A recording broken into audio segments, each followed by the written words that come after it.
Good morning, good afternoon, good evening, wherever you are in the world. My name is Payal Patel. On behalf of Plug and Play and DCP Midstream, thank you so much for joining our Accelerating the Energy Transition Deep Dive event. Here is our agenda for today. After some opening remarks by our CEO, Saeed Hamidi, as well as DCP's CEO, Wouter van Kempen, we'll have a series of startup pitch sessions as well as panel sessions. After some closing remarks, we'll have networking on a separate platform called Remo. Just some housekeeping. Everyone except the presenters will remain on mute. If you'd like to interact with the other guests, feel free to use the chat box. And as mentioned, we will transition to the Remo platform afterwards, where we'll have networking and more instructions will be given at a later time. For those of you who are visiting us for the first time, here's some brief info about Plug and Play. Our CEO, Saeed Hamidi's family, started the business about 20 years ago when they subleased some office space in Palo Alto to some impressive startups at the time, including Google, Logitech, PayPal, and Danger. Fast forward to today, we are now one of the most active venture investors globally. We run 50+ accelerator programs all over the world. And we have the largest innovation platform where we work with 400+ leading corporations like DCP Midstream. This is a snapshot of the winners of our portfolio. And it was just announced earlier this month that Saeed now has 15 unicorns in his portfolio. This is, we have about 30+ offices all over the world, and we are still in expansion mode. And all of this would not be possible without the wonderful partnerships we have with leading companies all over the world that are listed on this slide and the next. And now it is my pleasure to introduce our CEO, Saeed Hamidi. Thank you so much for joining us. Thank you so much, Payal, and thank you so much, DCP Midstream, who is co-hosting this event with us. You know, I thought to give you a little update because it has been a challenging year for all of us, but specifically in some industries like technology and energy, I believe it has proven that business must go on, and we have been incredibly active, I would say more active than ever before, because these days, digital transformation, it's not good to have. And if anything has been shown to us, that you must be innovative, you must embrace technology to be able to function and expand and improve your activity. And together with this digital transformation, we feel that, you know, the energy transition is taking right front line for all the large energy companies. You know, we have recently heard the announcement from Shell and Exxon putting billions of dollars in this energy transition. But I believe this alone cannot be done. We need all the value chain, and especially companies like DCP Midstream, and you know, all the way to the consumer have to come together on the same platform to be able to implement new ideas, new products, and hopefully build a better future for all of us. I also wanted to share with you something we have launched together with Alliance to End Plastic Waste in many innovation hubs in the US, in Singapore, in Paris, and we are working with the founding 50 of the largest producer of plastics and petrochemical, as well as Procter and Gamble, Nestle, Pepsi, the people who use those plastic container. And we launched this innovation platform initially in 3 locations, and recently was asked to expand it to Shanghai, to Sao Paulo, and South Africa. Initiatives like this, and why I'm mentioning this Alliance to End Plastic Waste, is because we would love to welcome number of the participants, corporate participant, investment group to join us to create this innovation platform, perhaps in Colorado as well as Houston, for this energy transition. If I can just finish by saying that we have been able to do this in mobility, for example, in Stuttgart, initially launching the platform with Mercedes and Porsche, Volkswagen, but right now we have at least 10 tier 1, tier 2 suppliers on the platform, and we do more than 100 pilots per year in Stuttgart. We have gone so effective that even Deutsche Telekom, as well as British Petroleum, have joined the platform to work with us in this new innovation in the automotive industry. So going back to energy, I am so pleased to be here. It has an incredible day for you we have, and we hope that you could join us in this journey together. Thank you so much again for DCP Midstream management, because innovation comes from the management and it goes throughout the company, and look forward to a great session together. Thank you.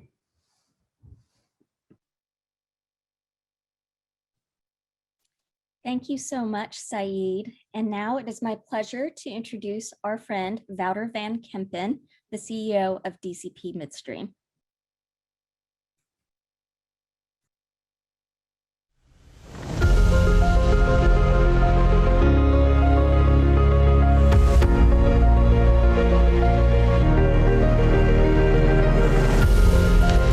Well, thanks for that great introduction. Very much appreciated. And good morning to all of you in Colorado, California, other Western states. Good afternoon or good evening, depending on where you are watching this from, anywhere in the world or whatever time zone you're watching this from. Really, really appreciate to have all of you log in and be a part of this. I want to give a thanks to Plug and Play for helping co-host today's deep dive event, and we're very excited to be part of it.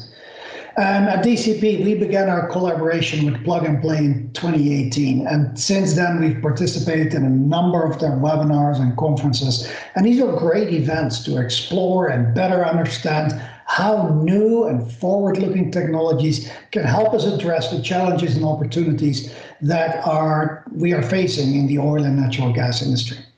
I want to say thanks to all the panelists, the startup founders, the audience members who have joined for this important discussion around accelerating energy transition. And I thought I'd kick today's event off with some background information on DCP Midstream, and then provide some additional color on why we are focused on exploring accelerated technologies and energy transition opportunities. DCP Midstream is a Fortune 500 energy company. We are one of the largest producers of natural gas liquids, or NGLs, and we're one of the largest processors of natural gas in the United States. And in our industry, there are basically 3 different segments. There's upstream, there's midstream, and there's downstream. Upstream is basically focused on pulling product up from the ground. And these are the companies that you hear about that are drilling for oil and natural gas, both onshore and offshore. Then midstream is the segment which gathers and processes and transports product to downstream customers. And downstream is the group that then refines and sells products to customers. Think like gas stations and refiners. We are a midstream company. So DCP as a midstream company is in that middle segment. We transport and process natural gas and natural gas products on the 57,000 miles of pipeline that we own, operate, and maintain, the 39 different gas processing plants that we own and operate. And we have the capacity to process 6 billion cubic feet of natural gas products every day. And let me put that in perspective for you, because 6 billion, that sounds like a big number, and it is. On average, a household here in the US uses approximately 168 cubic square feet of gas per day. So that means the 6 billion cubic feet of natural gas per day that DCP Midstream touches is enough to power about 36 million households every day. We're headquartered here in Denver, Colorado. We've approximately 1,800 people on the team, and we have assets spanning 9 different states. Over the past year, with the launch of our DCP 2.0 initiative, we've been focused on adopting digital technologies to transform and innovate our operations, and we've seen some great successes. In 2020, DCP was recognized by the World Economic Forum as a global lighthouse, and we are the first oil and gas company to be recognized with this distinction in the United States. And we're one of only 5 companies with this designation in North America. So it's a great deal, it's a great achievement for the DCP team. So why do we have this focus on innovation? Innovation in our industry is part of our future. It's part of our country's energy future and part of us simply doing the right thing. Based on the company highlight information that I just shared with all of you, in a black and white sense, you might just think about DCP about being a large natural gas company that's delving into new technologies, but we're much more than that. Our focus on transformation, on innovation, on energy transition ties back to our company purpose. And that is building connections to enable better lives. At a foundational level, DCP Midstream and the natural gas products that we deliver help improve the quality of life around the world. There continues to be substantial and stable global demand for our products and growing demand. I also want to give a little bit of insight in how we think about energy, because here in the US or in Western Europe or parts of Asia, we're really lucky because we have cheap and abundant energy that's always available for us. But that's not the same in the rest of the world. Today, about 1 billion people do not have access to energy at all. 2.5 billion people have extremely limited access. And according to the World Health Organization, 3 billion people are using biomass for household energy, leading 4 million people to die prematurely from indoor air pollution. And that is unacceptable. And really, this is why we do what we do. We talk a lot about transformation, but there's nothing more transformational than access to affordable, reliable, clean, and safe energy. Hydrocarbons provide 80% of our global energy and have done so throughout the industrial area. We're now a world of over 7.5 billion people, moving quickly to 10 billion people, with 90% of that growth in third world countries. And the middle class is coming out of poverty at an unprecedented rate, and that will transform the need for energy around the world. And natural gas, as a cleaner source of energy for the world, has proven in the last 10 to 20 years that it will continue to play a significant role in energy transition for decades to come. The United States is exporting more natural gas now than ever before, with export markets opening up all around the world. In the US, renewable sources of energy are accelerating, but renewable sources will not meet the growing energy demand of our world without the addition of cleaner natural gas. And at the same time, as we're seeing steady demand for natural gas and natural gas products and accelerating renewable energy technologies, our investors and stakeholders have increased their focus on environmental, social, and governance, or ESG reporting. And we're also looking at a future that likely includes increased environmental regulations. And it's more important now than ever that we get the most value out of every molecule and that we operate safely and efficiently to meet the expectations of our stakeholders and customers. Every molecule needs to be in our pipes or stay in the ground, and it shouldn't go into the air. How we make natural gas production cleaner and more efficient and help meet future energy demand is what today's conversations are going to be all about. Investing in new technologies to operate our plants more efficiently and safely. Reducing our environmental footprint is the right thing to do for the long-term sustainability of our company, our investors, our stakeholders, and the communities that all of us live in and that we serve. So what are we doing and where are we going? Our DCP 2.0 transformation journey continues. Our Tech Ventures organization is continuing to explore and build additional transformative capabilities, both internally and externally, through venture collaborations and partnerships. Internally, we focused on advancing our digital operations. Let me give a couple of examples of that. We've developed and launched our decision support system, or DSS, which gives every employee in the company 24/7 operational visibility. And this system gives real-time, single-source truth from anytime, anywhere, any device type of access. We also created an integrated collaboration center, or ICC, designed to be somewhat of a digital central nervous systems for our assets. And this includes digital twins of our assets, which enables us to monitor and optimize our plants and assets using advanced analytics. These technologies enabled remote operations of our plants during the COVID-19 pandemic and still today, and most recently helped us during the really difficult winter storm in Texas that we saw in the month of February. Through our Tech Ventures organization, we've identified and deployed a number of startup solutions at scale. So let me give a couple of examples of that. We collaborated with ChampionX to deliver our predictive artificial intelligence, or AI model, for asset components like valve leaks. In 2020, we announced a collaboration with Kairos Aerospace, and we launched the largest voluntary industry-led methane mapping and resolution program in the country. Our teams in the field utilize RealWare, or augmented reality solutions which connects our frontline workers for training and real-time assistance. And on the business side of our operations, we incorporated ThoughtTrace technology, enabling us to use and apply predictive analytics of our contracts, creating real-time efficiencies and helping us identify contract risk. We partner with organizations and institutions to drive innovation, including today's event with Plug and Play. And other organizations that we partner with include iPipe, Rice Alliance, and the American Petroleum Institute Environmental Partnership. DCP is very well positioned to play an important role in the energy transition. We are actively looking at several new technologies. We're also focused on how we can leverage existing technologies to create increased long-term sustained value. And that is what today is all about.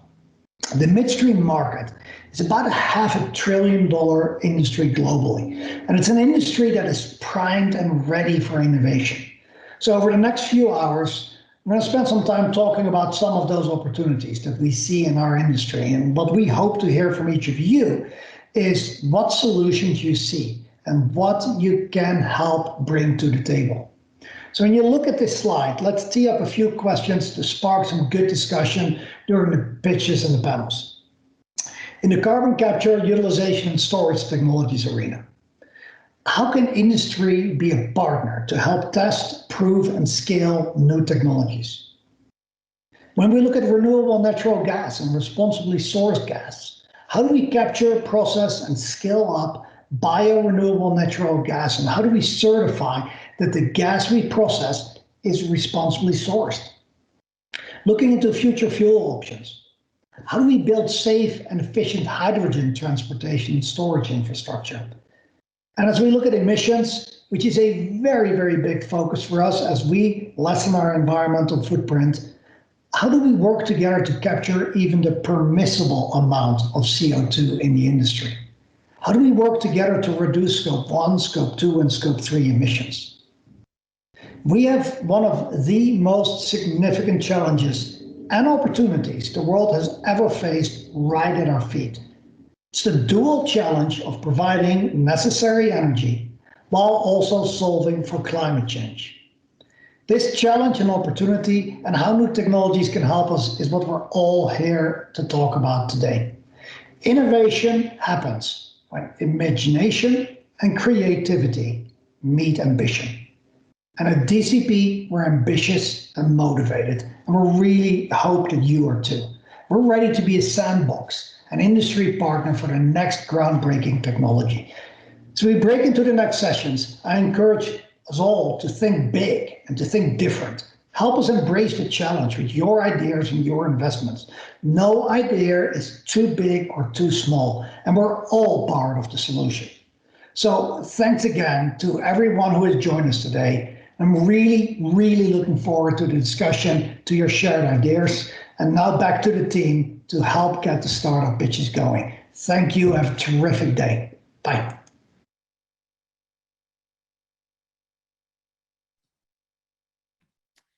Thank you so much for your comments, Wouter. I completely agree with you. We've got to meet growing energy demands and do it cleanly. And it's great to have partners like DCP Midstream to work with us on that. And now it is my pleasure to introduce my rockstar colleague, Noreen Brar. She is one of our Ventures Associates. She will be moderating the startup pitch sessions. Over to you, Noreen. Thank you, Pyle. And once again, thank you, Wouter and Saeed, for that welcome to the screen this morning and for sharing those overviews. That was incredible and a great start to our session. I hope you all had a wonderful Easter holiday and are ready with your coffees to learn more about the energy transition. So to start things off, we will have 9 leading startups speaking about carbon capture, sequestration, and methane leaks, and they'll each be followed by 2 panel sessions. First industry panel session will be after the first 4 startups, and the next VC panel session will be after the next 5 startups. There won't be any live Q&A this morning, but I hope you all jot down your questions and join us through the link in the chat box, as well as a QR code that will pop up at the end on the remote platform to join the presenters as well as the speakers today to continue the conversation. So to start things off this morning, we'll hear from Brian Miller, the Vice President of Growth at Project Canary, to share with us more about their gas monitoring sensor, because we all know there is no planet B. So without further ado, let's hear what Brian has to say. Methane. You probably call it natural gas. It's potent as hell. 84 times more potent than CO2. And if you're serious about stopping climate change, you have to be focused on methane leaks. Unfortunately, no one's currently measuring leaks, much less trying to stop them. But there's a silver lining. Methane only lives in our atmosphere for 9 years. Stop the leaks and we buy ourselves a decade in the fight against climate change. I'm Will Foyles, COO of Project Canary. We're a mission-driven B Corp on the front line of this battle to stop methane leaks.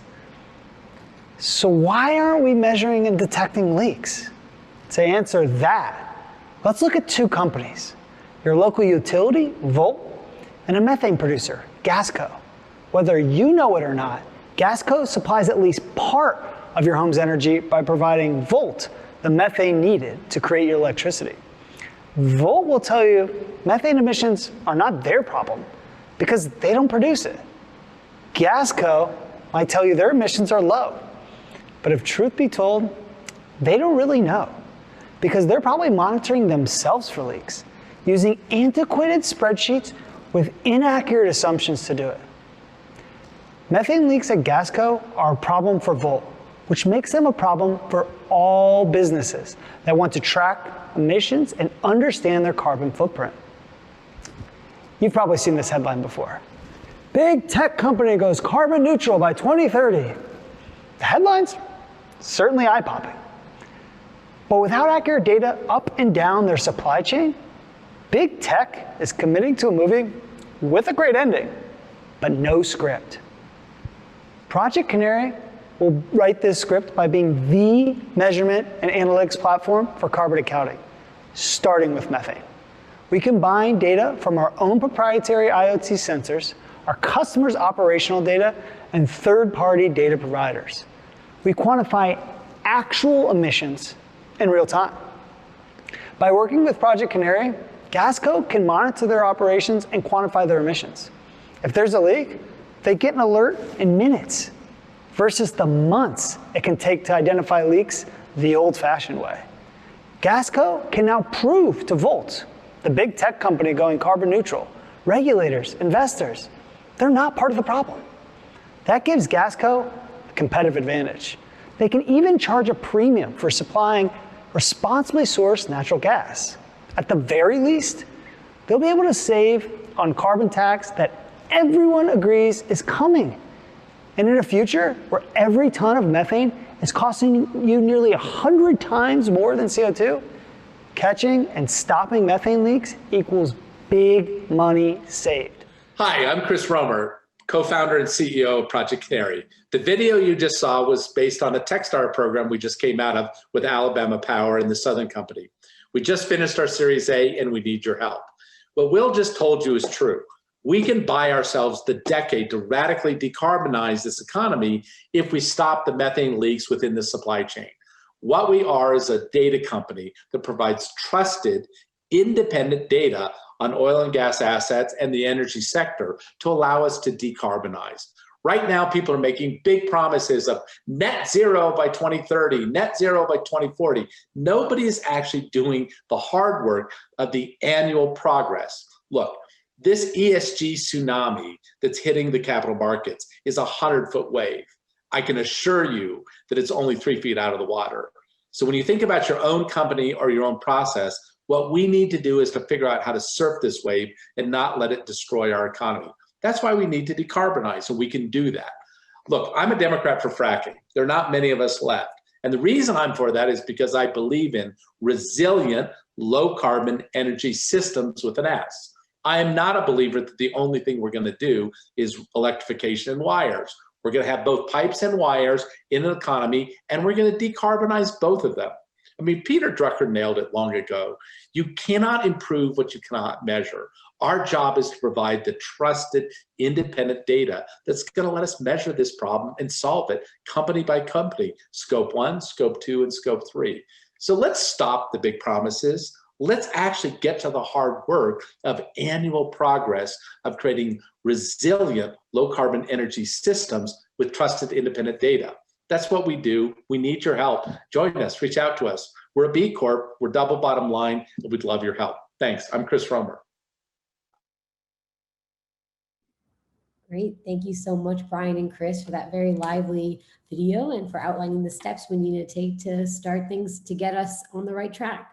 So next up, we have Dan Katz, who's founded Orbital Sidekick right here in San Francisco in 2016. He is here to share more about their space-based infrastructure sensors that monitor the energy sector and beyond. So let's give our attention to Dan.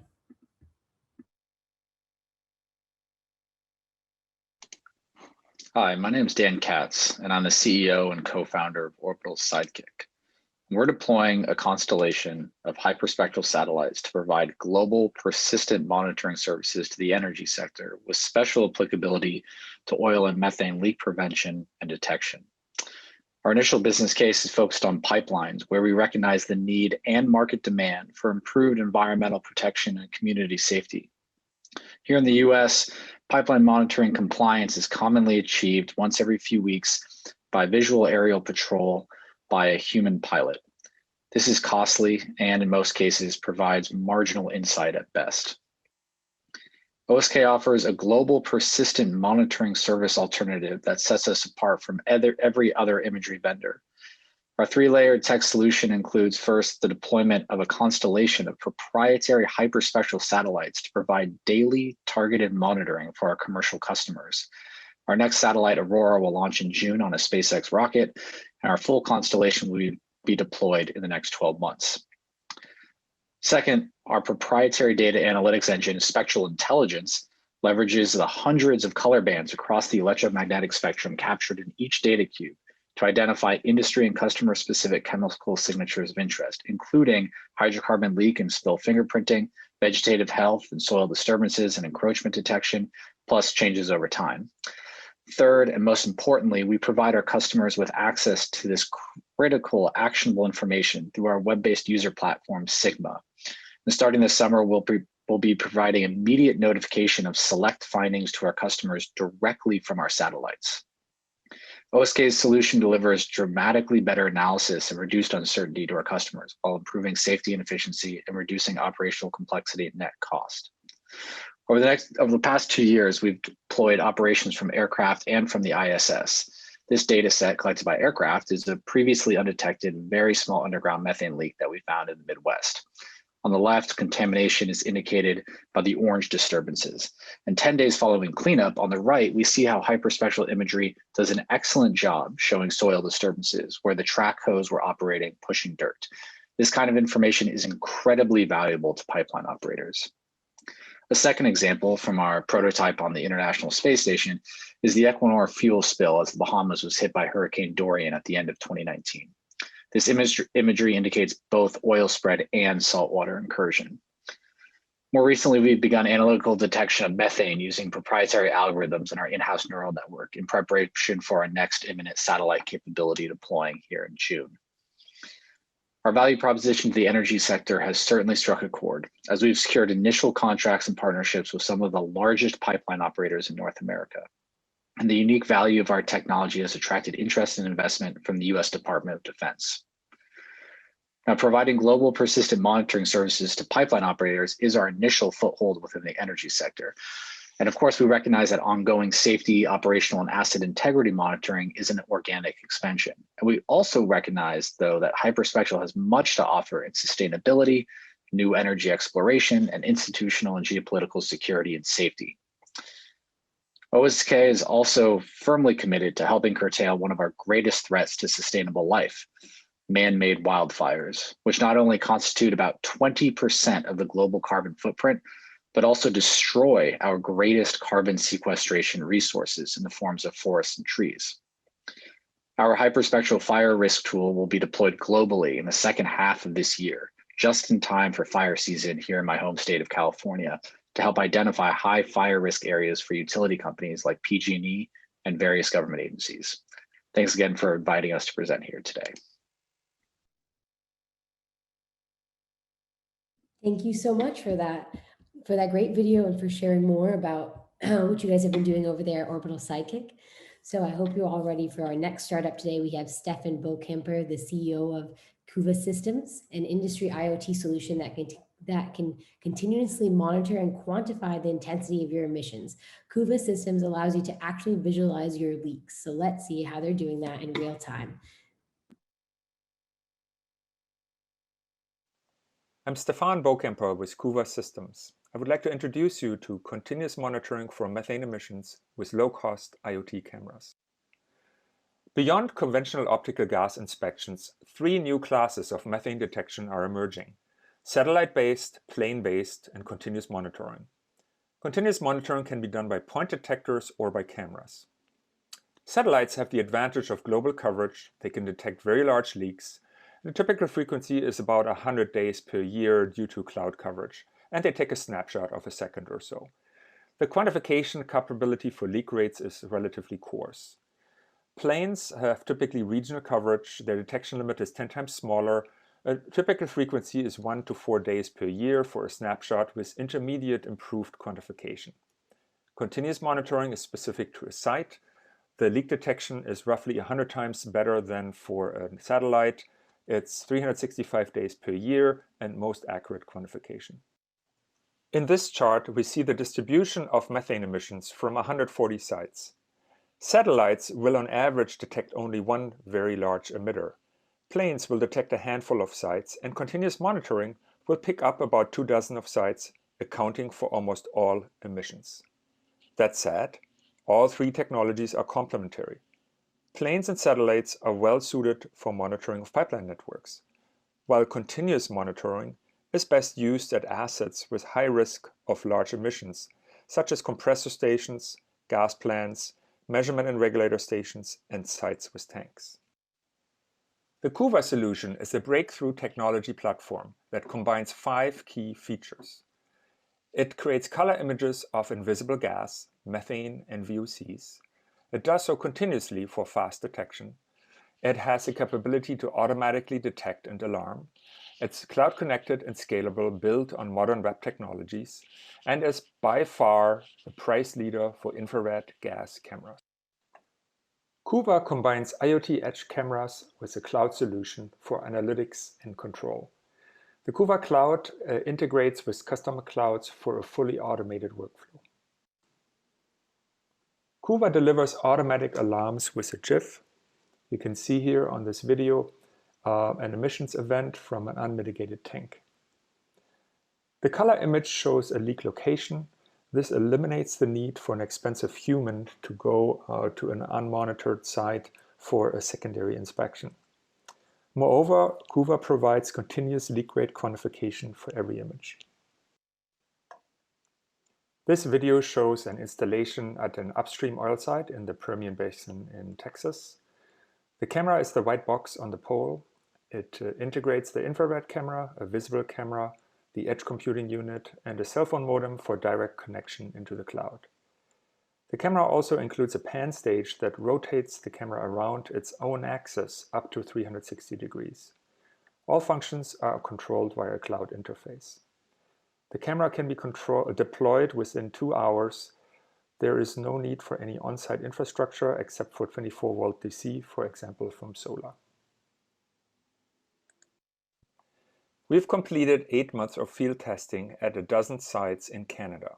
The camera performed well in Canadian winter conditions. Commercial installations in the United States are starting in May. Cuva is a 5-year-old company with 19 employees and a comprehensive IP portfolio of the underlying technologies. We have a partnership with a world leader in gas detection, Draeger, out of Germany.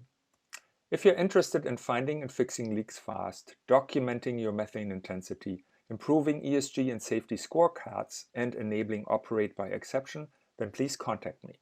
Thank you for your interest.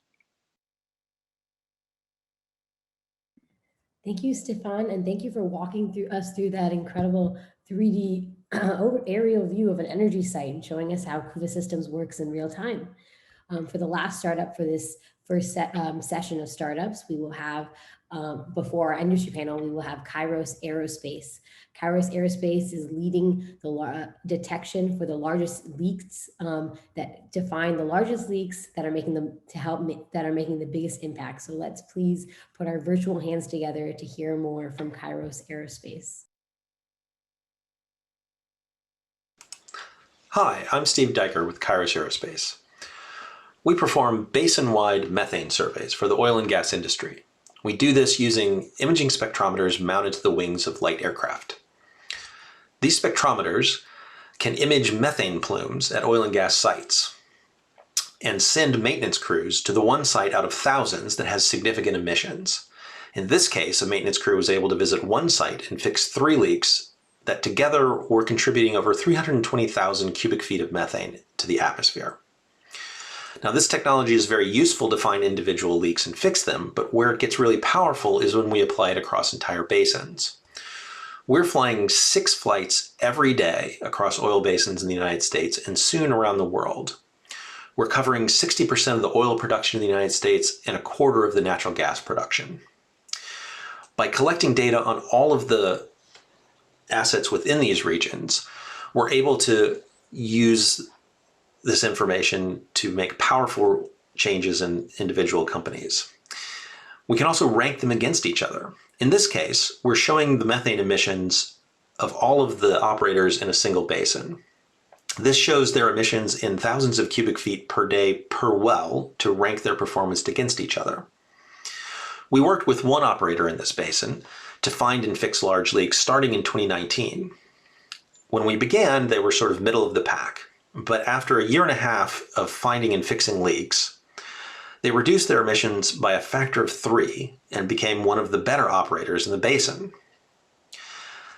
This kind of powerful results with one operator applies to most of the companies that we work with. And when you add them together, the impact is quite large. In 2020, we covered over 13,000 square miles of oil and gas fields. We inspected almost 100,000 facilities and almost 50,000 miles of pipeline. And our customers fixed leaks that removed 14.4 billion cubic feet of methane emissions from the atmosphere. That's the equivalent of 7.3 million tons of carbon dioxide, which is more impact on greenhouse gases in 1 year than Tesla's cars have had in their entire existence. Combining advanced sensors, data analytics, and cooperation with industry, we can have a massive effect. And in 2021, we're on track to do at least twice this. Thank you very much.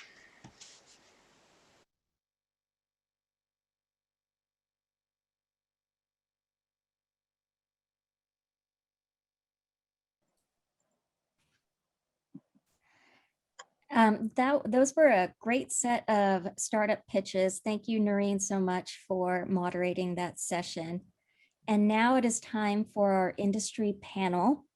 I will introduce our moderator, Corey Walker. He is President of Operations at DCP Midstream, overseeing its North and Mid-Continent business units. Previously, he was EVP at Aventor and Global VP of the Sperry Drilling Services and Multichem Group at Halliburton. He began his career and had various leadership roles at Dell and Dow Chemical. Thank you so much, Corey, for joining us and for moderating this panel.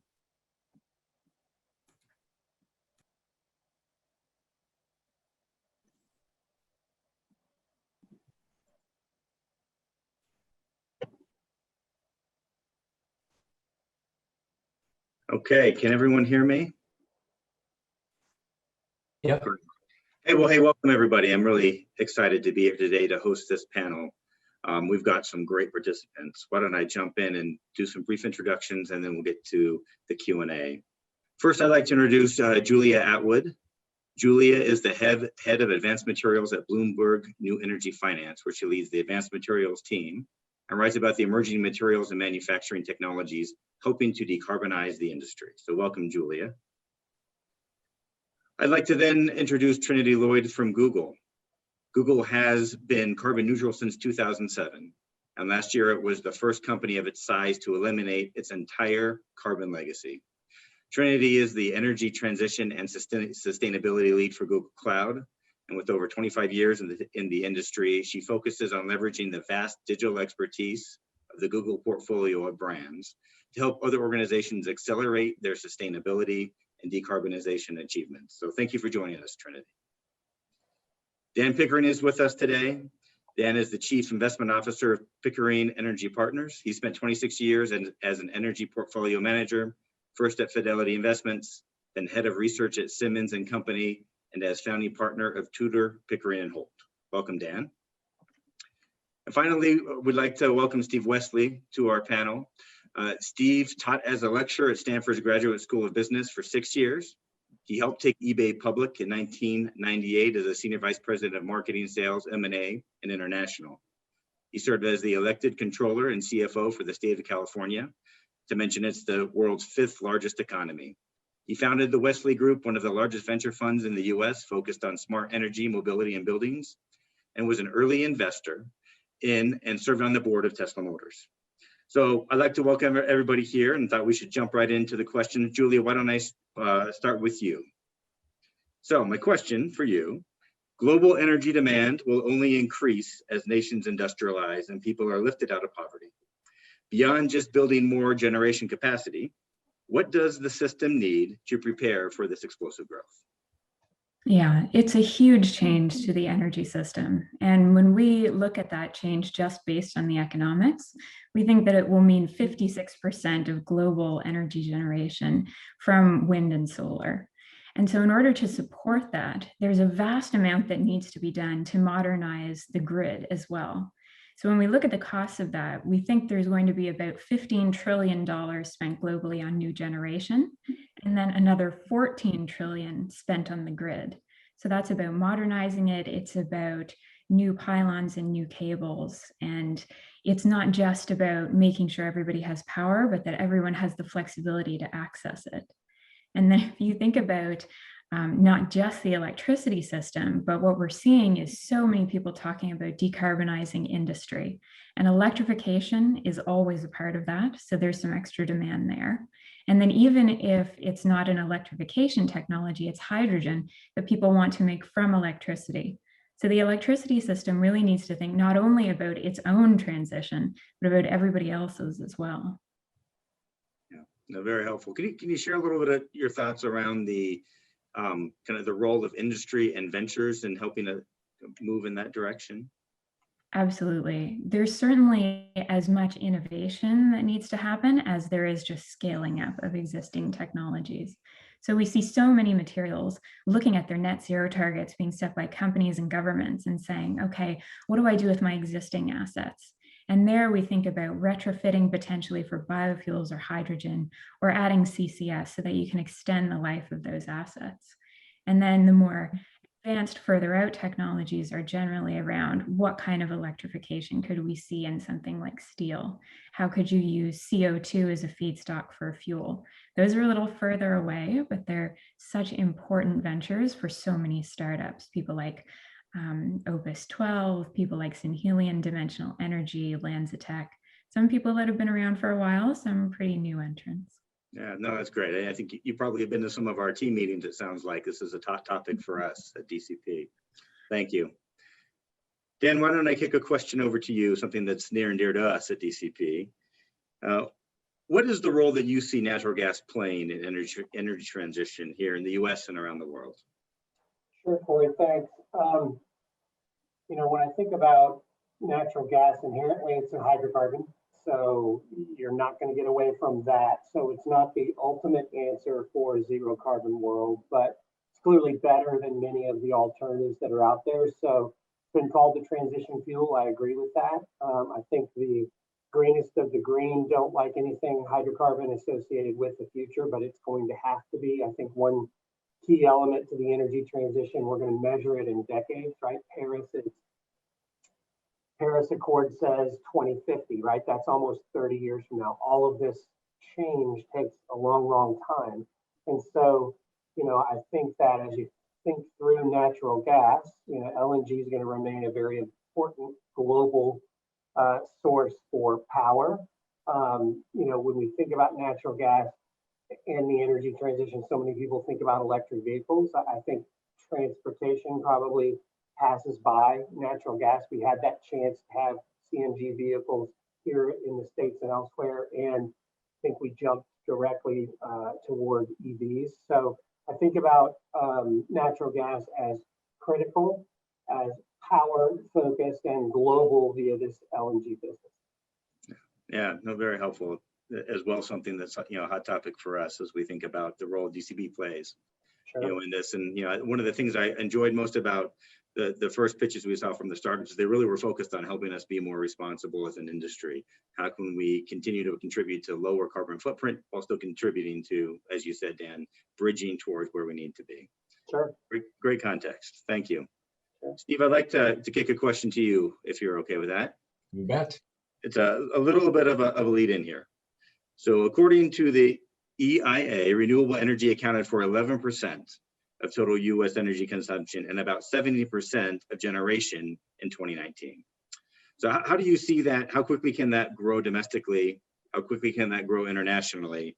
And what challenges exist around the financing, kind of building the infrastructure, and ultimately operating the projects that are focused on renewables? Well, you bet. Look, first, let me just reiterate. I run a venture capital fund that has 15 of the world's largest energy and auto companies as investors. So we are pro-energy. I think I've been invited here to provide some of the controversy because from a Silicon Valley point of view, we recognize natural gas is not going to be going away overnight. It will be here for decades. And while it may be the transition fuel, we believe that transition is going to happen much more quickly than the other people on the panel. The simple reason is cost of renewables are going down faster than anybody anticipated. And unlike oil and natural gas, cost of renewables only go one direction, and that's down. The missing piece in the equation for the last several decades has been you just didn't have low cost power storage for the times when the sun didn't shine, the wind didn't blow. Renewables are by their nature intermittent. Those issues are being fixed now. As most of you know, the cost of storage has gone down 90% in the last decade. I'm here to tell you that because of the extraordinary push financially, scientifically, and frankly, politically, you're going to see the cost of power storage go down, and that's going to put huge pressure on the gas industry. Don't forget, renewables are far more popular than most carbon-based fuels. In California, you've already seen over 60 cities passing ordinances saying no more natural gas appliances will be permitted. So I would just suggest there's a confluence of events occurring right now. Lower cost renewables every day. Cost of power storage going down dramatically. By the way, Tesla and Volkswagen have both come out in the last month and said they will be taking the cost of batteries down another 50% over the next few years. So we think, by the way, and third, huge political pressure to get off carbon-based fuels. So we recognize that natural gas may be the interim fuel, but we think that interim may be shorter than many people expect. Yeah, interesting, Steve. I think it's U.S. it's in the headlines every day. Would be interested in how you view renewables as they roll out across countries that don't look like the U.S. So we see the same thing happening there. Each country obviously a little bit different. China's an autocracy. There's still a burgeoning coal industry, but we're seeing commitments all over the world. Western Europe probably well ahead of the United States in terms of its effort to push solar, electric vehicles, the new, what they call electrification of everything.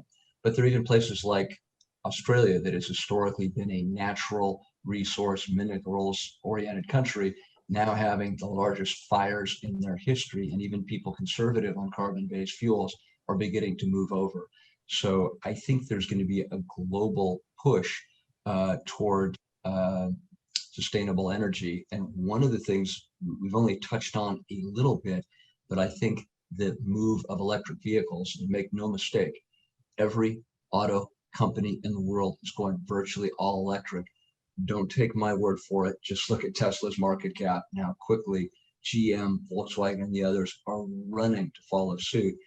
There is a natural link between sustainable energy, low-cost battery/power storage, and EVs. By the way, people often said EVs are great, but they're only 1 or 2% of the world's vehicles. That's no longer true. Europe, 3% of sales in 2019, 10% in 2020. This year, we think it's going to be in the high teens, and the rest of the world's following suit. Again, General Motors, all electric by 2035, Volvo, all electric by 2030. And I would suggest to all of you, I think this may happen a little faster than people think. So stay tuned. It's a rapidly changing world. Whatever you thought was true in the past might be changing a little quicker than you think. Yeah, we've certainly learned that in 2020, haven't we? Any reactions from the panelists to Steve's position? I would just like to say that I agree wholeheartedly, and I think COVID in particular has shown us that the acceleration is going to happen. There's a greater visibility. Trinity, can you speak up a little? Sure. Can you? Is that better? It's a lot better. I need all the support I can get, Trinity. So please. Sorry about that. So yeah, I was just saying, I completely agree. And I think that COVID has really shown that, that there's an urgency around this, that there's going to be acceleration around this.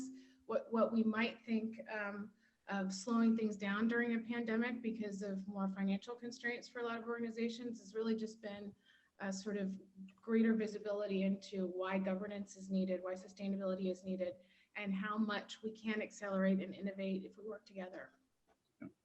Yeah, Steve, please don't feel like you need support. I think we're all in this together, just trying to find the right solutions for the right things. So I think that's the beauty of this panel.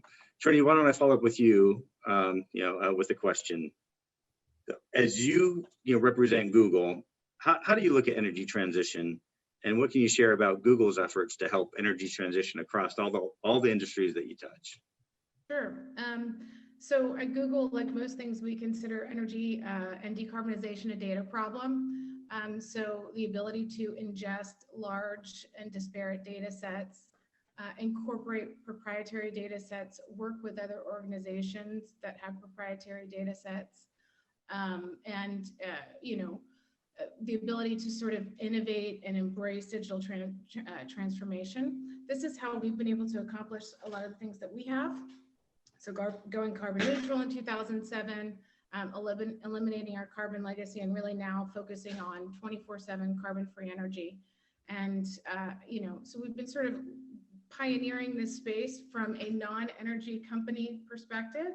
And what we think is that that's going to continue. So even though Google started this sort of stuff years and years ago, more corporations like Google, non-traditional, non-energy companies, are going to be looking towards how do they meet their decarbonization goals. And if the grid isn't green enough, they're going to take matters into their own hands. And so Google has been sort of building lots of layers of technology and platforms, geospatial data, solar yield optimization, emission tracking, air quality tracking with EDF and mapping. So all of these things sort of culminating together and layering on top of one another is really how we see the future, and technology working right alongside energy, right alongside industry, and sort of reimagining our value chains and our partnerships so that we can accelerate and scale on a global basis. Yeah, that's great. You're speaking our language. I think Wouter mentioned in his introduction that we were recognized at DCP by the World Economic Forum for the work we've done around digitization and data. And it's made a tremendous difference, not just how we operate, but how we are able to focus on and make smart decarbonization decisions. So fully support your position there. Well, why don't we do a quick roundtable question for each one of you. What are some of your favorite educational or professional resources on climate or energy transition topics? Julia, why don't I start with you? I'm going to do a shameless plug for BNF's podcast, but I do love hearing what everybody has to say while I'm going about my day. So there's that, there's the Energy Yang. And then if you really want to dig into the details, I love reading the work that the Energy Transitions Commission does, because they go into a lot of detail, but they also give you the high level view as well. Yeah, thank you, Julia. Dan, can we get your thoughts? Yeah, I don't have any great blinding insight. I think that where I look to a lot of Wall Street research, because I think there are a ton of folks looking to deploy capital. And so resources are where you find them. Everyone from McKinsey, the consultant, is putting out, I think, some interesting overview stuff. There's a lot of Wall Street research that's making its way into broader distribution.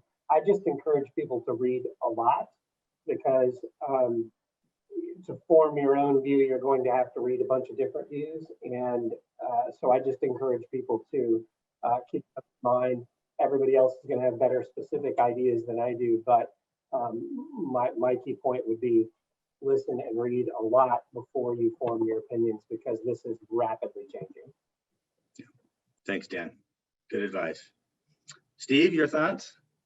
Sure. There are four things I read. First, Axios is great. They have a specifically energy-focused newsletter. It's free. Everybody should read that. In terms of books, Dan Jurgen has probably been the best author on energy for the last 30 years. He has a friend. His new book, The New Map, is great. Bill Gates' new book is my personal favorite. I would urge all of you to read it. It really comes at this with an engineering perspective. But I think if there's anything that most people miss, including Bill Gates, is they're looking backward and they're trying to figure out the slope of the curve going forward. And I will just tell you, as a venture capitalist, whether it's cell phones or electric vehicles, looking backward, it may look like a pretty flat curve. Going forward, the curve could look very, very different. And there is a online newsletter called Electro with a K instead of a C, and it has all of the newest, latest stuff on electric vehicles. That is invaluable, and it's free. So take a look at those. Yeah, thanks, Steve. And Trinity, your thoughts? Gosh, there's so many great things out there, and I wholeheartedly agree with Dan's statement. There's, read lots and lots, because it's constantly evolving and changing, and lots of different opinions. And attitudes and frankly data out there.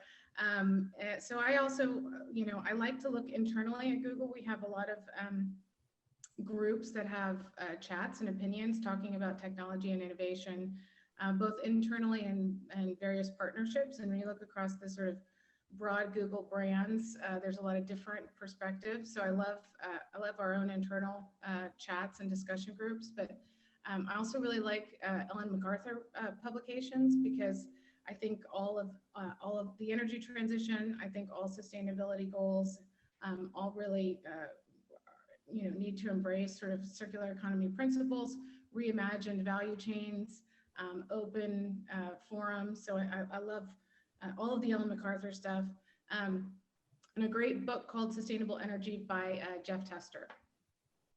Yeah, thank you. Yeah, good thoughts, everyone. I think that's the takeaway for me is read a lot, be informed. There's a lot of information, and see it from multiple angles, right? There isn't one truth here, and we don't know what it'll look like. So we need to be kept abreast of it all. Okay, great. Well, hey, I'm going to selfishly ask a question of the panel on behalf of DCP, if that's okay. So there's increased interest in carbon capture, responsibly sourced gas, renewable natural gas, and hydrogen. So what role do startups have in helping our company and others in the industry meet energy needs and reduce emissions? And what technologies are you most bullish on? So why don't I start, Dan, you're pretty keen to capital deployment. I know that you guys sit in the heart of this. So I'd like to start with you, if that's okay. Sure. A year into COVID, I'm still trying to figure out the mute and unmute button. So I think that one of the challenges around technologies, right, is that if you look at history, technology starts off very expensive and gets cheaper as people deploy more capital. And the trick is finding the technology that actually makes money as opposed to invests, which means spins and potentially loses a lot of money before you wind up down the cost curve and very competitive, which is where wind and solar sit today. So to me, hydrogen is very expensive, and longer term, that feels like the biggest stretch right now. I'm probably most interested in carbon capture, and I don't have a favorite technology there. I am still in the gather and learn phase of carbon capture, but to me, that feels like an area that's probably can come down the cost curve more quickly. And then I think I'm intrigued by, but don't know enough yet about where we're at with grid scale batteries to truly understand that technology. But I think we're going to have to do something on carbon. All of this supposes that we are on an inevitable push toward zero carbon or lower carbon. And I think that is absolutely where the world's going right now. And so we're past that tipping point. And so if you think about that, is how can we do it most economically? I think the world's going to spend a lot of money, not very profitably, to get to the point where it can all work much more profitably. So I think that the next 15 years is probably one of a lot of exploration, a lot of technology investment that turns into nothing, and a lot of technology investment turns into something. So I'm most interested in carbon. I'm most wary of hydrogen, and intrigued by all of it. So startups going to be key. I think as an investor, I think of a portfolio effect, because identifying the one winner is going to be very, very hard. Picking one and only one. So I think it's a portfolio effect that's going to win over time for me. Yeah, thanks, Dan. Great comments. Julia, would you like to comment? Yeah, I was actually going to ask to go next, because I think I'm pretty much the opposite of Dan. So if you read BNF research, you'll see that we see a pretty big role for hydrogen. And that is basically because we think it can get pretty cheap pretty quickly. And I'm sure Steve will be happy to hear me say that. We think it'll get to about $1 a kilogram by 2050. And actually, we're seeing those cost declines rapidly increasing. So I'm sure we're going to be revising that. I mean, hydrogen has great sustainability credentials, and it can come from a clean source. I would say we see point source CCS as more of a bridging technology, as a way to get older assets through to the end of their lifetime. But direct air capture we see playing a bigger role because it is so hard to find a true source of negative emissions that you will need for things like agriculture, where those emissions are incredibly difficult to abate. So kind of opposite, I would say if you're thinking about CCS costs and how they're going to come down, we're going to be watching China, because that's the place where you could potentially get a lot of deployment of very similar projects. And that's really what accelerates the cost declines. Yeah, thank you, Julia. Trinity, would you like to pitch in? Sure. I would just say, you know, Google has participated in a lot of different projects in this space. And we see, you know, if I was going to be bullish on anything, I would say the biggest thing is standardization and emissions quantification, and technology to do that is key. I think that's going to help accelerate and drive scale. And frankly, you know, there's too much sort of guesswork and estimation. So traceability in it. So any platforms and technologies that can really pinpoint emissions, understand emissions, and drive standardization of emissions tracking and quantification across industries is the key. Yeah, thank you. Great, Ed. Hey, Steve, why don't we wrap with you? So our venture fund reviews over 2,500 companies a year from every sector of the planet. And we are desperately looking for hydrogen companies and carbon capture companies because they could be an essential part of solving global warming. We just have not found anything that makes financial sense. Julia, I would implore you, any business plan you see, any cool technology, send it to us. We are desperately looking. But what I would tell you, if you're really interested in solving global warming now, it helps to start with the lower hanging fruit, things where you can make more money. And our general view is, you know, renewables are the way to go. But it's not just, is one better than the other? It is who's going to win in each sector. So in homes, you've got a lot of places like California, the world's 5th largest economy, states in Germany that are mandating every home must have solar on the roof. Well, gee whiz, that pushes the world pretty quickly towards solar and electrification. But there are other places like long haul trucking that might be a better place for hydrogen, but we'll see. Mr. Musk calls these things fool cells, not fuel cells, and he believes he can undercut the cost. He's made bold claims before. I used to serve on the board at Tesla and chaired his audit committee, but his track record's not bad. And you're going to see later this year, Tesla come out with its long haul semi truck. It will be directly competitive with the internal gas engine folks and the hydrogen folks. We'll see who wins, but that's kind of one of the areas where hydrogen could be a winner. And then there are things like manufacturing steel. And that's something that renewables are just a little less well suited for. But long term, we don't want to say no to anything. We're particularly interested in direct air capture. If we can get anything that's remotely cost competitive, that's something we look at. But these things will come in stages. It's our job to judge when the inflection points are here to move us to a cleaner world as soon as we can. We just need to do it in a profitable way. Yeah, great perspective. And thank you everyone on the panel. We're at the end of our time here. I really enjoyed all of your perspectives. And I think that's kind of the beauty of the panel, to be able to bring together these different viewpoints and recognize that there are so many different alternatives that haven't yet fully proven, as you say, Steve, across the different sectors of applicability. But it will be fascinating to continue to watch this evolve at the pace that we're seeing things evolve. On behalf of DCP, I'd like to thank you and thank all of our guests who've joined us. We at DCP are very committed to being part of this, and we implore all of you who may have ideas or technologies yourselves that help us solve our own challenges to be a meaningful part of this energy transition, to work with us in our ventures group. We'd love to hear from you and learn more about what you're up to. So with that, why don't I wrap here the panel, and I'll kick it back over to Plug and Play. Corey, thanks. Great job. Yeah, thanks everybody. Thanks, Corey. Thank you. Thank you so much, guys. And thank you to echo Corey. What a great blend of opinions and thoughts. Thank you all for sharing. And thank you, Corey, for being such a great moderator. I look forward to catching up with all of you in the networking session at the end. Wow. To everyone else, what a great panel, right? I wish we could turn that into a podcast. I know I would subscribe for sure. Next up, let's see if we can find some startups that you guys were looking for. We have the next 5 startups in the lineup. So without further ado, let's start off with Robert Schultz from Infinium to share the technologies to create the next generation of low carbon fuels. I can't wait to learn more about what tech he's using to do this. Hello, my name is Robert Schutzel. I'm CEO of Infinium out of Sacramento, California.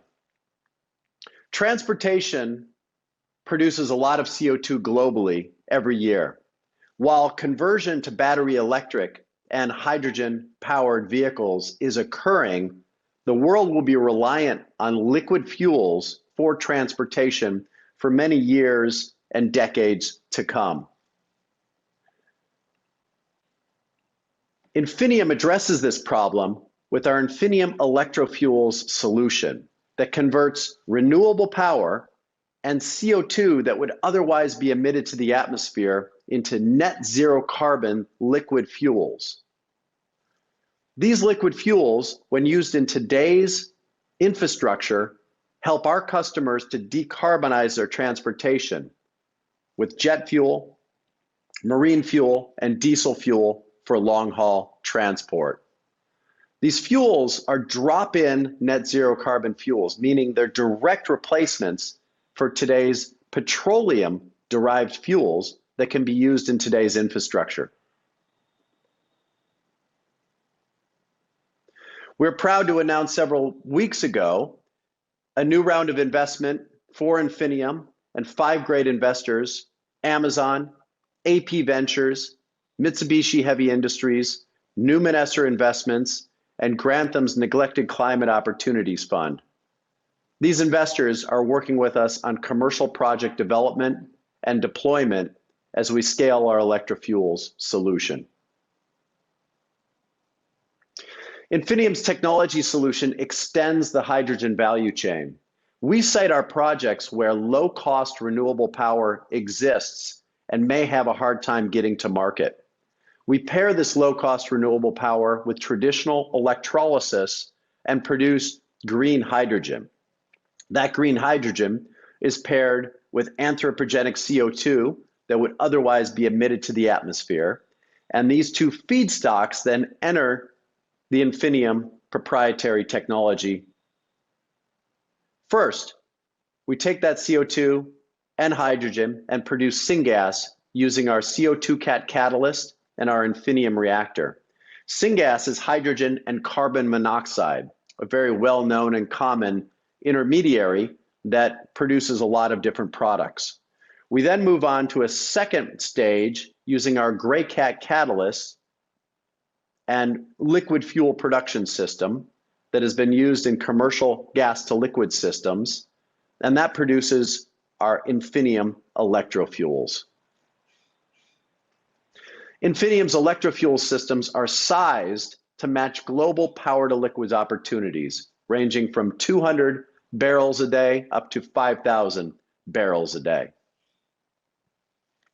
We have projects under development requiring over 4 gigawatts of renewable power in key geographies where net zero carbon electrofuels are in high demand, and we can cite at locations where CO2 sources exist in conjunction with low-cost renewable power. We'd be happy to talk to you about how we might be able to partner if you have low-cost renewable power, CO2 that you'd like to use for beneficial reuse, or if project-level investment might be of interest. Please contact me, Robert Schutzel, CEO of Infinium. I thank you for your time and attention, and I look forward to speaking with you soon. Thank you, Robert. I look forward to catching you at the networking session at the end. What a great video. Next up, we have Blue Planet Energy. Chris Johnson is here to tell us more about energy storage systems that they have created to create a future free of fossil fuels. So let's see how we can help Chris keep our planet blue.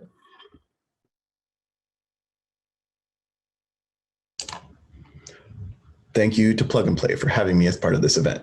I'm Chris Johnson, CEO of Blue Planet Energy, a public benefit corporation whose mission is to enable and inspire humanity to achieve 100% renewable energy by 2045 by providing information, systems, and solutions that make fossil fuels obsolete. Blue Planet Energy was founded in 2015 in Hawaii and has been addressing the climate crisis with our premium energy storage products. We have provided our Blue Ion energy storage products from Hawaii to the Caribbean and from Canada to Central America. With over 30 megawatt hours installed, we have a proven track record of operational excellence, high quality product, and outstanding technical support. As of today, our products have reliably delivered over 3 gigawatt hours of energy to homes, businesses, and critical infrastructure around the world. Our talented team of nearly 30 people is distributed across key markets, and our operational footprint includes Hawaii, California, the Midwest, and Puerto Rico. We are driven by an approach to the climate crisis that includes mitigation and adaptation. We know we need to rapidly decarbonize our energy systems.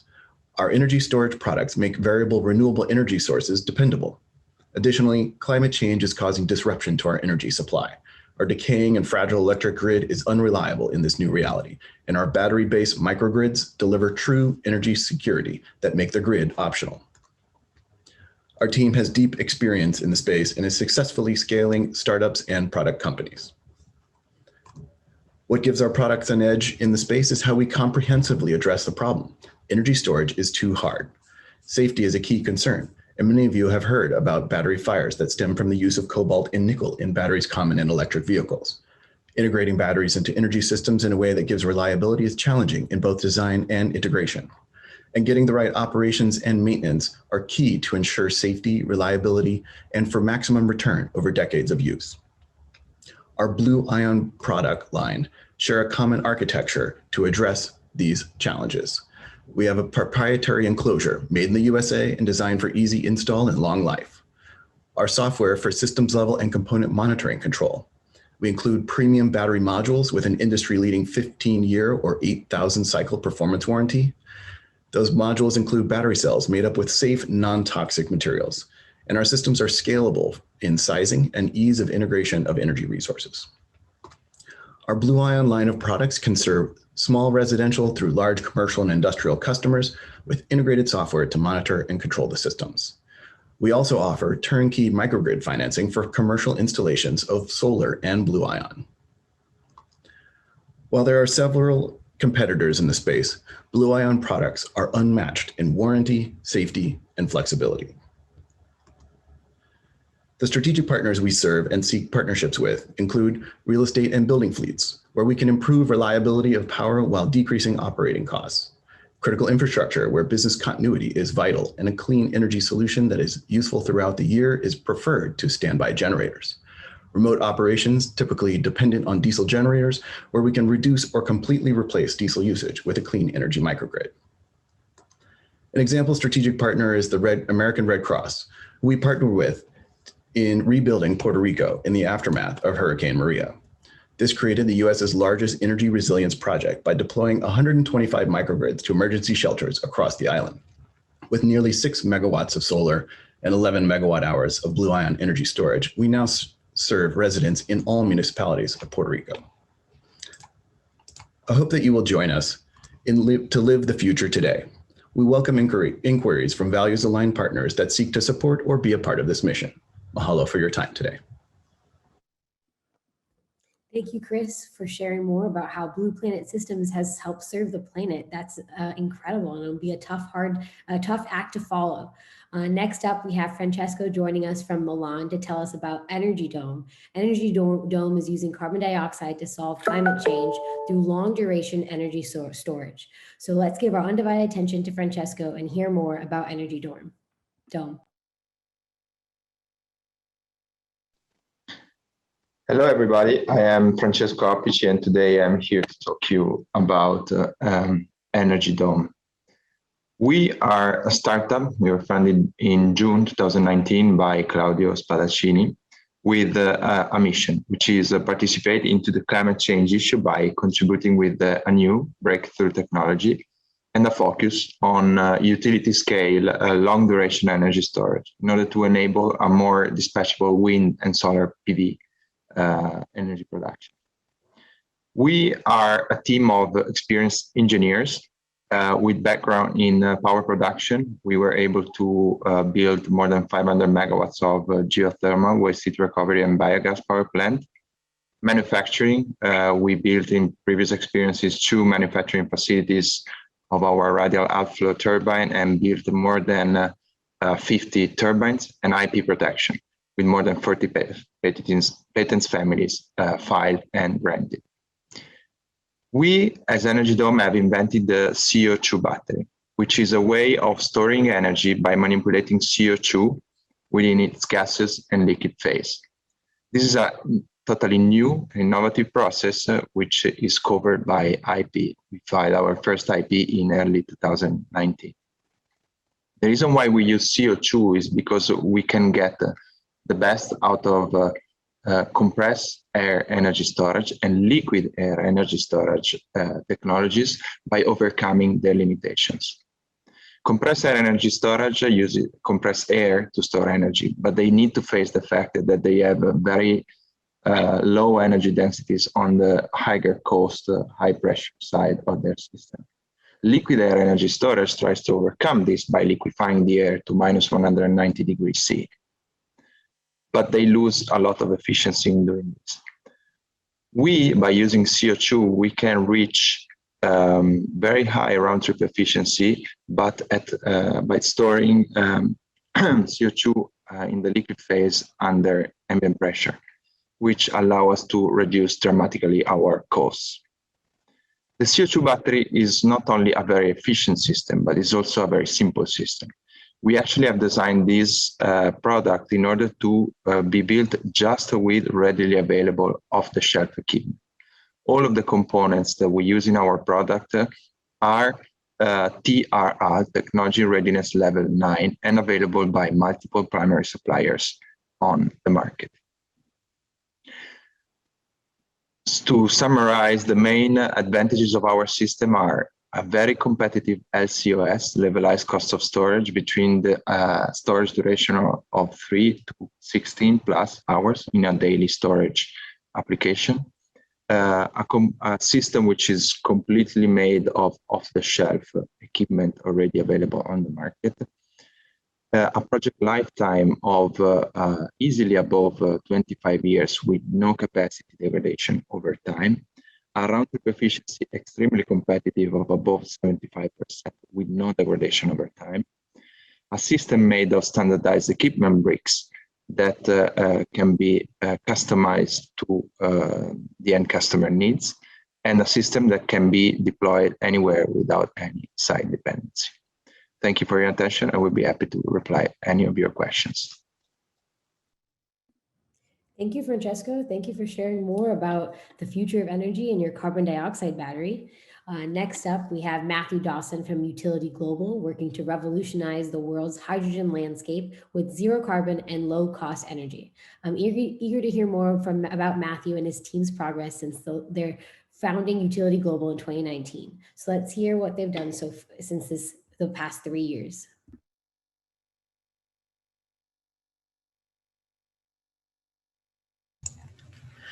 Imagine if you could finally generate clean hydrogen at a distributed level, cheaper than any other method in the market. Utility Global is making that ambition a reality. I'm Matthew Dawson, the CEO of Utility Global, and I'm excited to be here to share about our breakthrough high-temperature electrolysis processes. Utility Global has developed both blue and green hydrogen solutions to not only solve the future energy needs, but to also provide us an economic bridge to get there. We have 2 core technologies. The first is our blue H2gen technology that runs on waste and renewable fuels and can transform our existing infrastructure around hydrogen. The second is our oxide ion chip technology. This is a next generation electrolyzer manufactured at unprecedented speeds and costs that aims to transform the renewable landscape with low cost energy storage. Today we'll focus on H2gen as we're in the midst of seeking partners to drive this technology to market. So what is H2gen? In its simplest form, it takes waste and water and converts it into high purity hydrogen at exceptionally low cost. It's a novel electrolysis process that doesn't require electricity and avoids the expense of traditional hydrogen production processes. This system uses waste streams to spontaneously drive electrolysis. Oxygen, split from the water, travels across an oxygen ion membrane, converting the waste into captured CO2. The hydrogen generated becomes a low-cost, carbon-free energy carrier. With intrinsic fuel processing and separation, there's no more need for capitally intensive processes that dominate the market today. All of these expensive pieces of capital equipment, compressors, reformers, and pressure sink absorbers, for the first time ever, can be replaced by one low-cost membrane. By eliminating expensive capital equipment, on-site modular hydrogen systems can become a reality. This chart illustrates why that's so important. Many distributed hydrogen consumers today pay $6 to $8 a kilogram, and in some markets as high as $20 a kilogram. By making the hydrogen on-site and delivering at the pressure consumers need, we can eliminate a vast majority of the costs in the hydrogen supply chain. In some applications, we're looking at sub $1 per kilogram, zero carbon hydrogen. Today's hydrogen market is massive, 80 billion kilograms per year and growing, but it's dominated by the CO2 emitting steam methane reforming. H2gen is positioned to disrupt this market with lower cost, more environmentally friendly hydrogen solutions for both distributed and centralized consumers. So what can this low-cost clean hydrogen be used for? Everything from reducing emissions in steel and glass manufacturing to supplying future energy needs in data centers and fueling stations. We're in the process of scaling up to a 100 kilogram per day production system scheduled to be online this summer.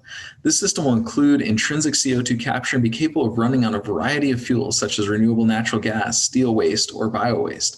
And we're currently seeking strategic partners to join a consortium to be a part of bringing this technology to market in exchange for preferential pricing and future access. We invite you to join us to reshape the world's energy landscape and finally provide that low-cost, clean, reliable solution the world has been searching for. Thank you, Matt. You are truly making it easier to embrace a decarbonized future. I look forward to chatting more with you at the end. Finally, to wrap things up, we are at our 9th and final startup for the day. This is CT Fusion, dedicated to commercializing fusion energy. So let's give our undivided attention to Scott Brennan, CEO and founder of CT Fusion, to learn more about the patented Dynomac Fusion Energy Power Platform. Hello, everyone. My name is Derek Sutherland, and I'm the co-founder and CEO of CT Fusion, a company dedicated to the development of commercial fusion energy. We're headquartered in Seattle, Washington, and we're very excited to be here today. Transitioning to 100% clean energy will require new innovation and investment. Our currently available technologies like wind and solar are not sufficient to achieve this energy transition today. This is a challenging problem to solve in a flat energy market. However, there's a growing global electricity market that's projected through 2050. The majority of this growth is forecasted to come from non-OECD countries such as China, India, and especially African nations going towards mid-century. Fusion can meet this growing energy demand with the smallest environmental impact of all available options. It will provide firm, carbon-free, high power density generation as a perfect complement to renewable energy technologies. Its fuel is available worldwide and is virtually free, and it has inherent safety with no risk of a meltdown and no long-lived radioactive waste. Because of its high power density, fusion has minimal land requirements, and with its good safety profile, it can be located near population centers. There's no geographical limitations of fusion. You can build it wherever there is demand. Beyond the primary electricity generation market, fusion can also power other secondary markets, including high-grade industrial process heat, synthetic fuel production like hydrogen and ammonia, district heating, water desalination, and carbon capture. The current fusion energy landscape is dominated by very large publicly funded projects, such as the ITER project that's currently under construction in France. There's also a host of private fusion companies, including ourselves, that are all focused on faster, more compact, and more affordable approaches to fusion that will lend themselves better to commercial viability. CT Fusion is unique in this space in that we're the only company pioneering a patented approach to fusion called the Dynomac. This is built on over 3 decades of U.S. Department of Energy funded research and development. And since our founding in 2015, we secured 3 RPE awards to begin our commercialization process. Our patented Dynomac technology simplifies the production of fusion energy by unifying magnetic confinement, heating, and current drive. We aim to provide flexible power outputs starting at 100 megawatts upwards of multi-gigawatt scale for the generation of heat and electricity at 5 cents per kilowatt hour or less for our levelized cost of electricity. We believe our patented dynamic approach to fusion is the only one with the 5 product features needed for successful commercialization. These include affordability with high reliability and high efficiency, being a flexible power source, and also having high maintainability. All of these techno-economic features together must also be regulatorily compliant to ensure they are licensed for deployment onto the grid. Our commercialization roadmap uses a milestone-based tranche investment structure to front-load technical risk and backload cost. Our current phase of development is concept exploration, and this is being funded by RPE. The next immediate phase is our proof of concept, which will begin in the second half of 2021 and is a $30 million project. Following the proof of concept, there is a net energy demonstration in which we start generating licensing revenue and then transitioning to a full commercial revenue phase in the early 2030s. This commercialization roadmap includes a $100 million investment to develop a commercially licensable fusion energy product, with our next immediate phase being a $30 million proof of concept. We seek to build a consortium of 5 to 8 partners that not only bring capital, but also engineering and industry experience to our company. And we do believe there is a high likelihood for additional non-dilutive public funding to supplement this private investment requirement. Our management team has the experience and expertise on the technical, business, and regulatory fronts to execute on this commercialization roadmap.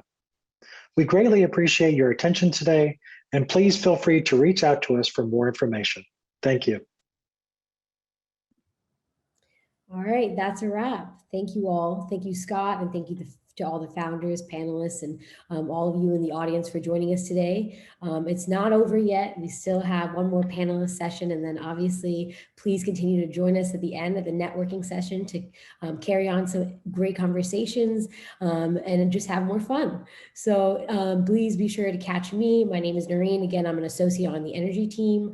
And also JC, I hear he's sporting a new look these days in the pandemic. So I look forward to seeing him later as well. I will now pass it over to Bill Johnson, who's going to host our next VC session with some of these incredible VC panelists. So thank you so much. And Bill, over to you. Great. Thank you. Appreciate everybody being here and participating. I'm going to jump right in and introduce our next panel. I'm really excited about this. I've had a chance to talk to all of these people and have some pretty interesting discussions over the last several years on a one-on-one basis. So the opportunity to bring everybody together and hear how that goes is exciting. So on our panel, first we have Alex Rosenfeld. Alex founded Climate Capital in 2016 to help fill the market gap for early stage companies and investors seeking to make an impact in climate change. Previously, Alex was at Shell Technology Ventures and has 25 years of experience as an entrepreneur, angel investor, and venture capitalist. Next on our panel, we have Ernst Theodore Sack. Ernst is a founding partner at Blue Bear Capital, venture capital investor for enterprise software and AI-related technologies in energy, infrastructure, and climate industries. Ernst has participated on boards of directors for over 20 energy and software companies. Previously spent 9 years at Riverstone, which is a private equity firm with over 35 billion in assets under management. Next, we've got Christopher Smith. Chris is a managing director of Energy Innovation Capital, which provides venture and growth capital to companies that target large oil and gas and energy markets. Chris has more than 20 years experience working with energy and broader industrials. He is focused on the application of digital technology for the energy sector and is not afraid of hard science and hardware. Finally, we've got Ali Sharifi from Carrigan Capital. Ali's the director in the investment and portfolio manager team at Carrigan. He focuses on energy transition, conventional and renewable energy, industrial software, digital transformation. He's a board member of Ideal and a few other private tech companies. So welcome everybody. I think I'm starting to see everybody show up on camera. So thank you all again for being here with us today. I'm going to start the questions, and I'm gonna ask everybody to go on the first one, and similar to one of Corey's questions in the prior panel. So I think, and amongst some of the startups we've heard from, and certainly from the panelists on this call, a lot of momentum and discussion on carbon capture, utilization, and sequestration, responsibly sourced gas, renewable gas, biofuels, hydrogen, and some others. So I'd like each of the panelists to talk a little bit about what technology or technologies are you particularly excited about over the next 10 years or so. Where are you looking to deploy some of your capital? What's interesting, what's exciting for you? So to kick that off, Ernst, how about we start with you? Yeah, great. Thank you very much, and appreciate the Plug and Play team and fellow panelists all coming together for this. I think echoing some of the comments from the prior panel, we're very excited about the opportunity for green hydrogen, biofuels, next wave nuclear, geothermal, carbon capture, some of these more frontier feeling themes, but have also struggled to find immediately investable companies. I think it is probably going to be a hard tech play for some period of time, and a more capital intensive play than our particular mandate focuses on. We're more about asset light digital technology.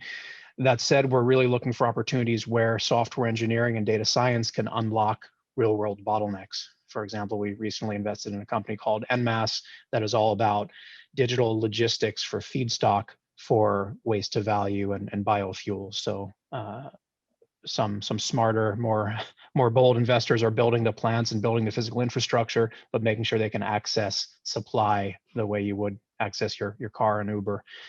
This is the kind of innovation we like to see and think we can be helpful in. Super cool. Thanks. Chris, how about you? Yeah, so at Energy Innovation Capital, we are recognizing and seeing and excited about the energy transition. We're really investing around three themes. One is this energy transition and lower carbon energy systems. The second one's around digitization of industry, and the third one is around the more sustainable development of conventional energy resources. So a lot of what we saw from the startups in the first part, which was monitoring and measuring and quantifying and reducing emissions, is very important. We continue to be interested, in those types of things. I think one of the areas that I think has been most interesting has been the emergence of, or like the rush around corporate setting net zero targets. So I think my last tally has been like over 1,500 corporates have set net zero targets. And what that's done is it has moved the carbon market from a regulatory market into a voluntary price market around carbon. And so now, as opposed to waiting for entities or legal groups that governments to be setting regulatory cap and trade, there's a voluntary market that's bigger in terms of traded carbon than the regulatory market today. And so it means that we need to have solutions. There's a market available, and there's economics for startups that want to be part of this lower carbon economy.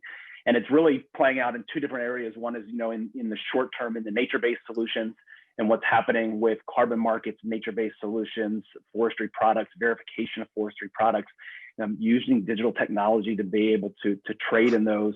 And then the second part is really around the engineered solutions that are going to be involved in either reducing carbon emissions or capturing and sequestering the carbon from the atmosphere. And so that just opens up a whole lot of, I think, space in the energy transition, whereas before it could have been solar and maybe a lot of hype around storage or grid level storage. And now this 75% that can come from engineered solutions spanning hydrogen, carbon services, electrification, gas to higher value things, I think is very exciting for us. So yeah, we continue to see more and more in that space, and then also think hydrogen has a place to play. I mean, I've seen more hydrogen companies in the last 6 months than I had seen, in a quite a long time. I do think that the capital intensity and the time duration, though, will be, it's probably more of a corporate play than maybe an early stage startup play, right now in a venture play. But we're keeping our eyes on it, and like has been said, we're excited to see new hydrogen and new energy technology companies. Awesome. Thanks for that. Yeah, that mirrors, I think Corey said earlier, sounded like somebody sitting in DCP meetings. That sounds a lot like what we're talking about. A lot of discussion on carbon and carbon use and sequestration, and a lot of curiosity about hydrogen. Certainly don't have that one figured out yet. Alex, how about you? Great. Thank you for having me on the panel. We focus on working with large corporate players on the energy transition and on managing climate change risks. So we've done this on the upstream, looking at partially at the midstream as well for the power sector, and looking at the downstream as well. And kind of on that question on hydrogen and CO2, given kind of our corporate focus, partially, but also I certainly agree with Chris. I think a lot of these solutions are going to be corporate driven in the near term because they are of the more capital heavy nature, certainly once you get to the deployment side of things.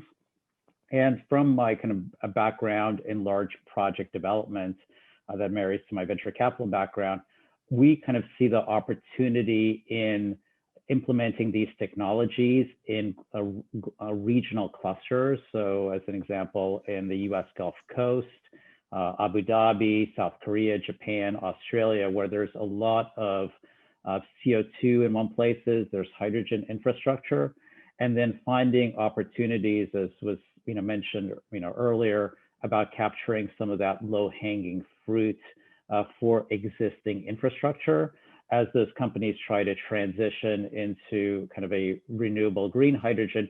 How do we derive blue hydrogen, tie that into existing methane infrastructure, and find a quick path to creating value around that existing infrastructure, while at the same time beginning to connect some of the more new technologies, such as from electrolysis, into that same fit, because in the end, the hydrogen molecule is the same, whether it's the blue or the green.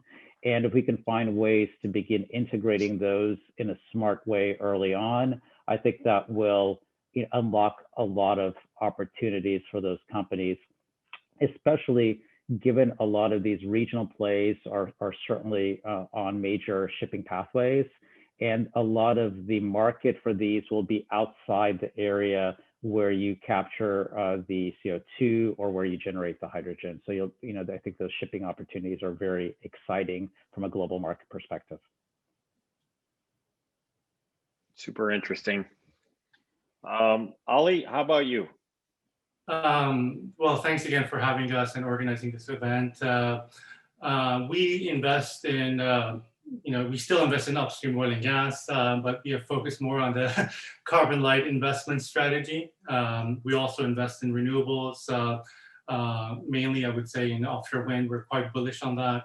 And with Ernst, Chris, and some of the other colleagues, we have been investing in digital technologies to improve the operational efficiencies and also delivering some sustainable impact. So within our oil and gas investments, we're definitely looking at screening projects with lower carbon intensity projects, perhaps a bit more gas weighted than oil. We have applied, some of our companies, for example, in Norway, have applied electrification of their offshore oil and gas facilities by using renewable, in this case it was hydropower.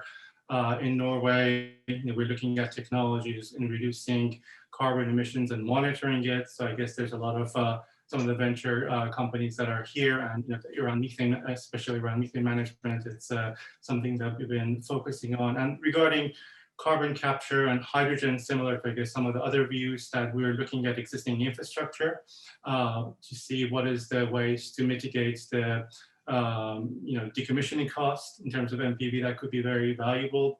What are the new revenue stacks that you can develop from the existing infrastructure? Awesome, thank you. I'm going to come back to you, Ali, with a question. We've talked a lot about carbon on this call. Chris talked a little bit about the kind of shift from momentum driving us maybe more towards a private marketplace for carbon and it being all driven by a regulatory or a government structure. I'm curious, I mean, it's still a little unclear to me where we're headed for where all this carbon is going to go. So interested to hear what you're seeing in that market as far as the maturity or the options for where the carbon is going to go. What are the uses for carbon and where are we going to find all the users, or do we believe it's all moving to more of a sequestration option? Yeah, I mean, again, looking at the current market dynamics, I think most of the carbon CO2 is used for fertilizers. Enhanced oil recovery, of course, is the second most current use. There's other small applications in food and beverage, in metal nut fabrications, and heat transfer, and also boosting yields of crops. I think that market gradually is going to steadily grow, but I suspect it's not going to grow dramatically in the near future. So I guess a lot of the carbon, in case of a bridge to hydrogen economy using fossil fuel, is probably going to be captured and then put into the ground. I think there's a few other technologies I think it was mentioned in terms of, I think we're kind of like looking at building materials. CO2 cured concrete, we see very positive momentum in terms of having a high environmental impact in areas that the transportation cost to construction sites is low. There are some companies that are doing really well in that space. I think there was a mention about some sort of polymer in terms of raw materials in locations where you have excess polymer sites and capacity. Especially in Europe, we've seen some examples that you can actually provide turn CO2 into plastic materials. In some cases, I suspect for consumer packaging products or some higher end products, there should be a good willingness to pay for those products. But of course, it's still very site specific. And on the fuel side, I guess there are some areas, early locations that have very good CO2 available. But also very cheap renewables, like for example in Iceland or other Scandinavian countries that you can actually use it as fuel. I think the overall, we don't see that there's not a lot of technological breakthrough that is required to find new use cases for CO2. I think it's more about having the right commercial marketplace, having the right regulatory regime. I think having the looking at industrial kind of clusters that could provide scales and availability of CO2 around existing infrastructure could be a good way to reduce costs. And then, of course, there should be we're hopeful that there's going to be more regulatory support and more long-term incentive plans to roll out these products, especially as it relates to procuring it for public kind of tenders, and then having a little bit more certifications around it, or providing incentives to have a minimum use of carbon. And I think we see some tenders in Europe, in some countries like Netherlands, even in Canada, in Ontario, there's becoming some in the tendering process. There's going to be more incentives coming to apply more mature new uses of CO2. Awesome. Alex, maybe a minute on regulatory and political risk and changes. What do you see coming for the energy industry? And that's probably a pretty big question, but I think, what do you see changing most significantly, and what do you think that means both for supply and demand? Goodness, a minute to talk about that. Most politicians would spend an hour on the first part. So there's three themes that I think are going to be interesting and will be impactful outside of things that have been discussed. The first one is resiliency and reliability. I think there's going to be both public mandates as well as government mandates around both, especially looking at things around wildfires, California, whether the freeze that we had here in the South. You can't have any energy infrastructure that doesn't provide close to 24/7 reliability, especially not just around power, but around heating. And that's where I think there's some interesting links between how gas and power works. So the gas and power connection failure, that was one of the biggest issues here in ERCOT. But the other one that we see is around combined heat and power, where we think hydrogen begins coming in as a stealth fuel because you can't really create a good infrastructure for heating with electricity. The second issue that we think is going to be coming out is going to be national security. That's going to drive a lot of both subsidies as well as kind of import blocks, as well as trying to grow things. So I think this national security around where you get your energy, how much you import, and also which types of technologies you're able to at minimally create within your own country, as well as the types of minerals and how you build that out is going to be key. And the third one, which ties into national security, where I mentioned on the minerals, is where you're sourcing some of your key technologies. So, things like platinum, as well as other rare earth metals. As you go more on the battery side, we're going to be seeing more opportunities to either mine those locally, or also to move to other technologies, because no one is going to be wanting to have their infrastructure tied to that. And that ties into this kind of the last theme around sustainable supply chains, where it's not only going to be important to have this national security around it, but people are going to be looking at how do you recycle those technologies at the end, and whether you're not going to be creating another kind of conflict diamonds issue around certain minerals out of Africa or other places where you're destroying the water and other agriculture economy to save our, on air pollution. So I think those are the three themes we're going to be seeing that's going to begin sneaking in as, after we get, or as alongside the carbon taxes. Awesome. Thank you. I know we're coming up on time, so Ernst and Chris, I'm going to do a little bit of a lightning round here. First, Ernst, on what advice do you have for some of the startups we've heard from, or others that are working in the clean tech area? I mean, investors like to see traction and growth, but some of these are pretty long sales cycle and long development cycle kind of businesses. So what advice do you have for founders in this area? Yeah, thank you. I'll be quick. As they say, there are no silver bullets, just a lot of lead bullets. And it's going to be very, very hard and often may not succeed. So putting yourself in a position where you can de-risk as early as possible that the solution you're building is actually valued and used by your end markets is critical. That shouldn't be a build it and they will come philosophy, but rather try to, from the very early days, even hire team members away from who your target customers would be. If you can't get the end users for your solution excited, then why should some arm's length investor get excited? So easier said than done, but getting angel and family and friends, investors who know the end markets and industry you're in can make introductions, even hire from your target customers. There's a big trend now in Silicon Valley on PLG, product-led growth.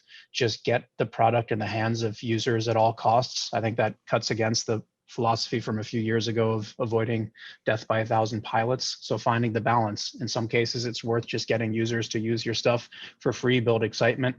In other cases, if it's too expensive to deploy, you maybe can't afford to do that. So it's case by case. And then finally, getting buy-in from the organizations you're targeting at senior and internal levels that you may not think about, like the CISO and the Chief Information Security Officer, the IT departments, people who have the ability to say no and veto what you've built up for maybe months or years on the user side. So having that multifaceted approach to your target organizations. Awesome. Thanks.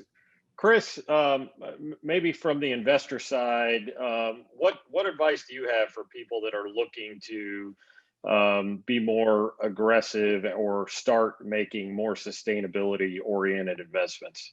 Yeah. So I mean, the first thing is I'm thrilled to see people having a sustainability lens on their investing activity. And so that one is, I think, very positive and will be rewarded both, from an ESG perspective and a financial perspective. We could say that the first thing is remember that this is a financial investment. This is not philanthropy.